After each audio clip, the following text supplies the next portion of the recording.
On this episode of the Average Tabletop Gamers, we're returning to the cursed city of Shadespire in the Warhammer Underworlds.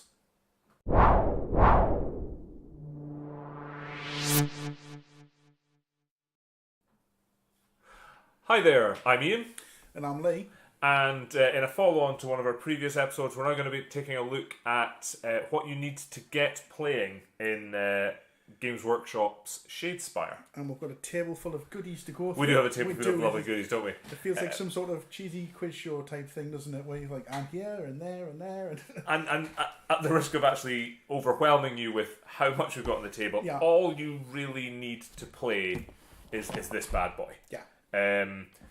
One of those boxes, between you and a friend, you've got two gangs, you've got dice, you've got cards, you've got rules, you've got the board, you've got everything you could possibly need to play this game. Over and over and over. And get a reasonable amount of longevity. Exactly. Yes, as we said in our unboxing video, one of the core tenets of the game is you build a deck, and there are sufficient cards in there that you can have a bit of fun and a bit of variety building those decks. So that on its own, you'll have hours of fun playing that, and that's a £40 box set from Games Workshop. Yeah. I mean, the core of the hobby, essentially, apart from playing the games and having fun, the social aspect of it, is the collecting. So obviously, the thing, this set, as a painter, a builder, and somebody who likes to create decks, will keep you busy for a long time. Yeah. So if you want to dabble with this first, instead of rushing headlong, it's a great way. Now, that's great if there's two of you. If there's a third person, the third person say, well, okay then, I will go and get myself my own warband. Yeah, I don't want to play with what's in the box. I want something that's my own unique. And there are, I want to say, 7 different warbands out there. You've got a better guess than me. So you've got the Spikeclaw Swarm. This is my one. The Skaven warband. Yeah. The Sepulchral Guard. Sepulchral Guard. Yeah. The Magor's Fiends. So the Sepulchral Guard are the undead skeletons. Yeah. Magor's Fiends are your cornate heavy armoured warriors. Yeah, they come with a little hellhound and something slightly different. I'm really interested in that. That's a lovely set. You've got the Fire Slayers, who are your traditional, no longer called Troll Slayers from the dwarves. Yeah. Troll warriors, basically. Exactly. You've got the Orcs. Grimfang's Again, Iron Orcs, Boys, I think, was that gang. You've actually also got the 2 gang warbands from the main game can be bought individually. Again, that's for somebody who knows somebody with Shadespire and wants their own Stormcast Eternals of their own. And that's actually a fairly recent development. It's only in the last few, possibly not even in the last few days, it was announced that you'd be able to buy them separately. Oh, right, I thought there was quite a big balance. No, it's come out as part of the Season 2 stuff, because they've released another core box set called Nightvault. Which is the Season 2, and in that, and I don't know the gangs from that yet, but you've got a whole other set of gangs, a whole other set of mechanics. But if you wanted to try, if you and another friend wanted to buy the Nightvault box set, that also gets you everything you need to play. You don't need Shadespire and Nightvault. It's a great bit of marketing from Games Workshop, which is why they've now brought out the gangs that are in here separately. It allows a lot of playability, a lot of mix and match, and it allows people to collect. I think more than else as well. Yeah. There's other support and stuff as well. I think it's just before we move off the warbands boxes though, these will set you back £17.50, and I wasn't sure if there was a difference, but I don't think there's a difference in which warband you get. I think some have more miniatures in them. For example, I think the Orcs only have 4 miniatures. Yeah. But they're a lot bigger than the Skaven, who've got 5. So you kind of your amount of plastic you're getting is. Yeah, I mean, if you look at, for example, the difference we have Stormcast. Sticking the camera in this. So I'll put one of my Stormcast Eternals there. They're on the 35mm base. Is that right? Yeah. Whereas the Sepulchral Guard, which I keep wanting to call the Acapulco Guard, but there you go. That's just me. They're on the traditional size of. I'll just turn them so you guys can see them, and let's see if we can get them in shot. There we go. So They're on the, I think it's a 20 mil or 25 The mil. more traditional, the older fashioned bases, I guess. Yeah. I think with the technology of the miniatures lately, they seem to be getting slightly larger, which gives it a lot more detail, a lot more to paint, a lot more fun in my books. But there you go. So yeah, you get those with your cards. What you also get in these decks is a full suite of cards to go with your warband. You get your individual character cards to go with your miniatures. So that's Spike Claw, my gang's leader, and you get a full set of new. As I mentioned in the unboxing, you get a full set of the new equipment, new interrupts, new objectives, and there's enough there for you to start playing with different deck combinations, combining them with what's in your friend's core box sets if they're good enough to lend you their cards, or if you've got them yourselves, or if you've got multiple war bands, combine those cards together. Because you have universal cards and you have warband specific war or bands, even character specific cards as well. Very much so. Yeah. Great little boxes. I've only got the one. I've got my eyes on at least two more from the first season, and crack this one open. The second season boxes are already starting to be announced, and there's been some teasers on Warhammer Community. They just look great. Trying to open this up with as minimal damage, but it's taped. It would be the one thing I didn't see before I tried to open it. So shall I? I'll just battle on. You battle on, mate. There you go. There we are. So in your typical box set, this is the Sepulchral Guards, which, as you can see, are assembled. That's my pre-assembled ones. Right. So in the box set, we get lovely plastic, as we always love. Yep. New minis. I'll put them under there so we can have a quick look. Okay. So we get the guard again. 7 figures in that one. Lots of lovely push fit components which you can build. We have the build guide as usual. We'll pop that there. And at the bottom, we've got 2 decks of cards, which, as you were saying before, build. You get 60 cards. Certainly in this deck, you get 60 cards. I think it'll probably be the same in most decks. Yeah. 7 fighters, 7 fighter cards, 29 sepulchral card guards, 31 universal upgrade employee objective cards. Yeah. So there you go. That's a box open. And again, it's everything we'll come to expect. And just in terms of, I guess, before we go on to the kind of the supporting collector ancillaries that all these games are doing, you've got some extra maps there as well. Yeah. So we showed some of the tiles, the maps in the unboxing. What are those? I'm not actually familiar with. This is, I've got this as well. This is the Shattered City board pack.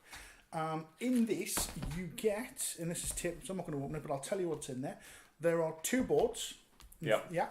The 2 boards are a variation on what you get in the core set.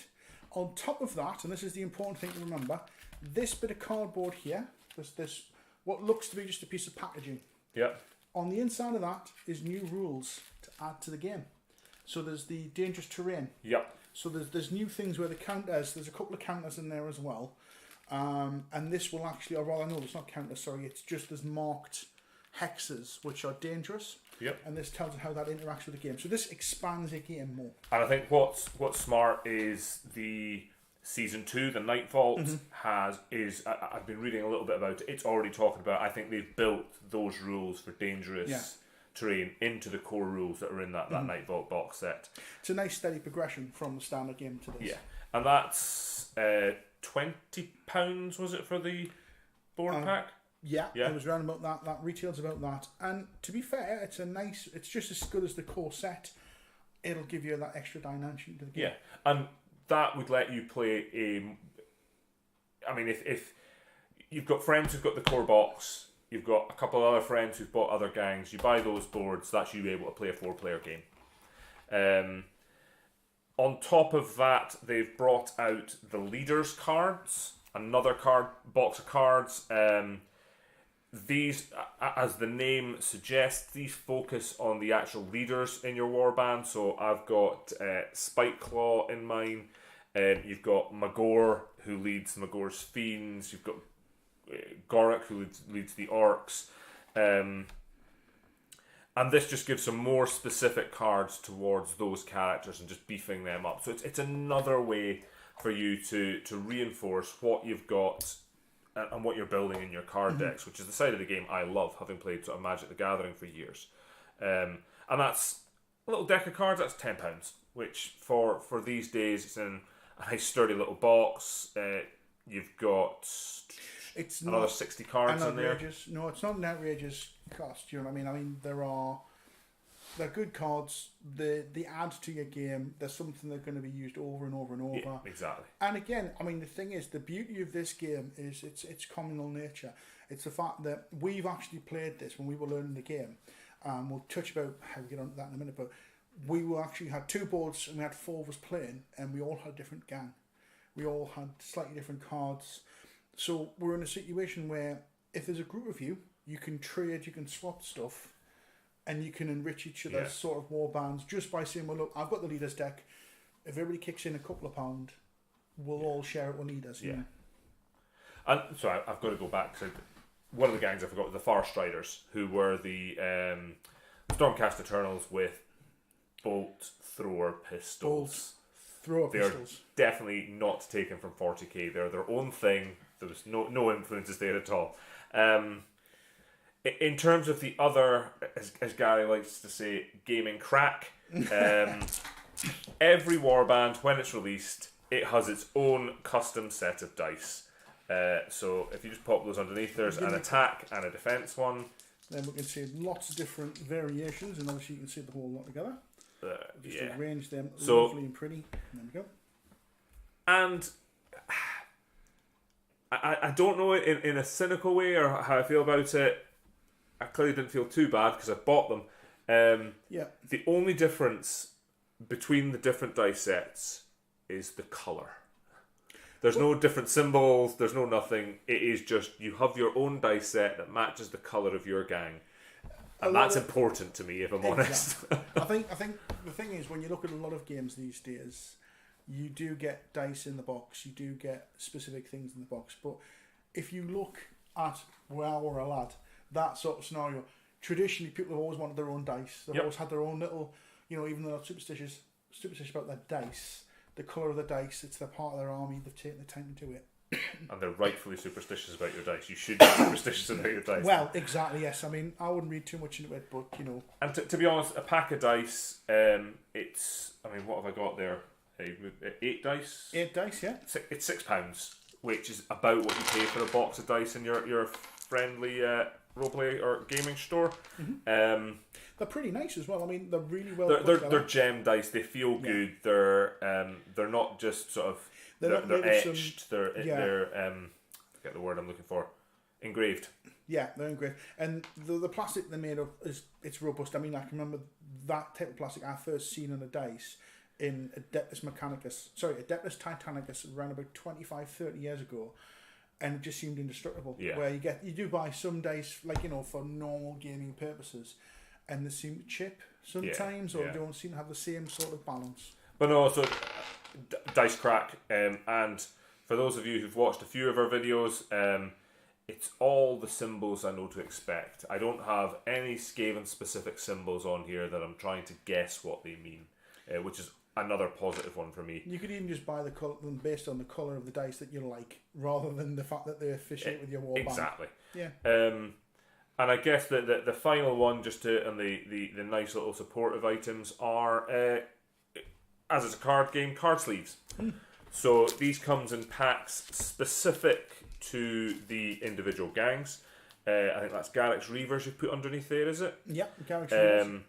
Every gang has its own badge that it associates with, and these are just card sleeves that have got a nice little... They're not clear.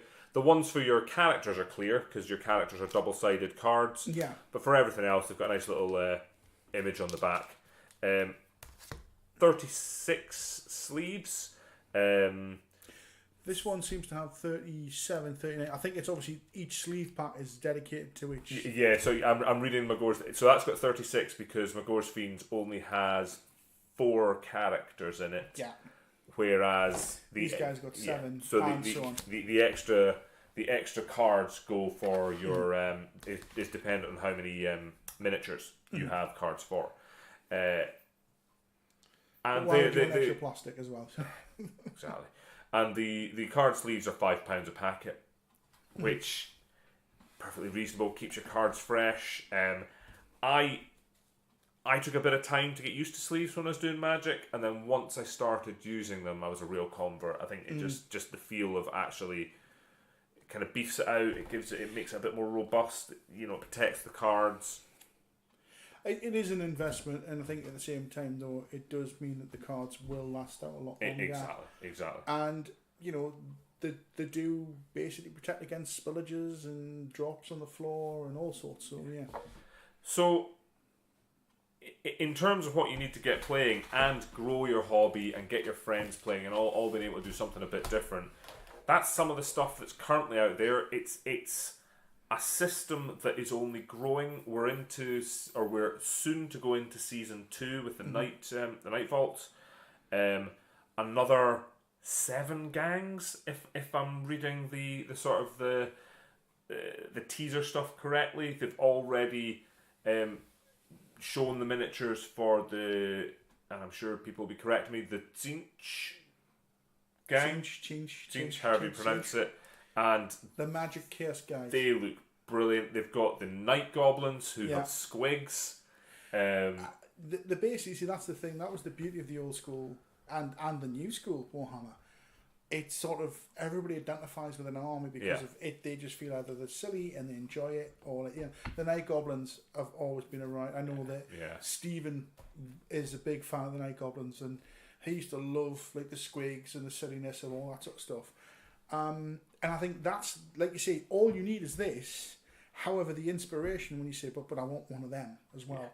And that's the best. And all you've got to, I think, because of what they're doing with Age of Sigmar, your favourite army, they'll give it a bit of time, they'll get their warband, and you'll be able to play, whether it's your Idolith Deepkin or your Sylvaneth, whoever you want to be to take on the cursed city of Shadespire, there'll be a warband along to support you.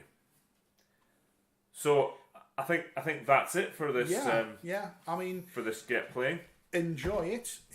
We've found a lot of fun out of it. I love this game. It's got a lot of time in it. 3 games came along at once for me: Blood Bowl, this, and Kill Team. Blood Bowl was a lot longer, but we started playing it, and I think this has still got the draw between this. I mean, Kill Team was a big thing for me, but this, I'm still wanting to play it, still wanting to paint it, still wanting to play. So I think that the joy of this is you can get your friends over from box like this.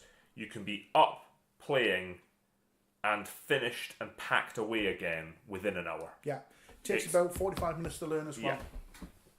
And you learn well play. I mean, and within a few turns you're playing. It's great. It's not. I mean, we've talked a lot about the games where if you don't have time for a full 4 or 5 hour Age of Sigmar Warhammer 40k battle, games like Blood Bowl and Kill Team are there, but they're still, you still got hour to 2 hours of play there potentially.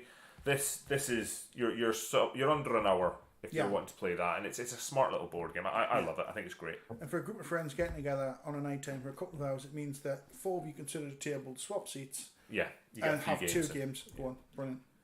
Anyway, so that's been another episode of the Average Tabletop Gamers. There'll be the usual social media things that other people know more about than I. They'll be down at the bottom there. Please hit us up, subscribe, do what you do with those sites. Don't forget to suggest to your friends if they're interested as well. If there's any games or anything you'd like to see that we may be able to get involved in, or anything that you might have suggestions, comment above and we'll see if we can entertain that. Yep, and we will see you in the next episode. Thank you.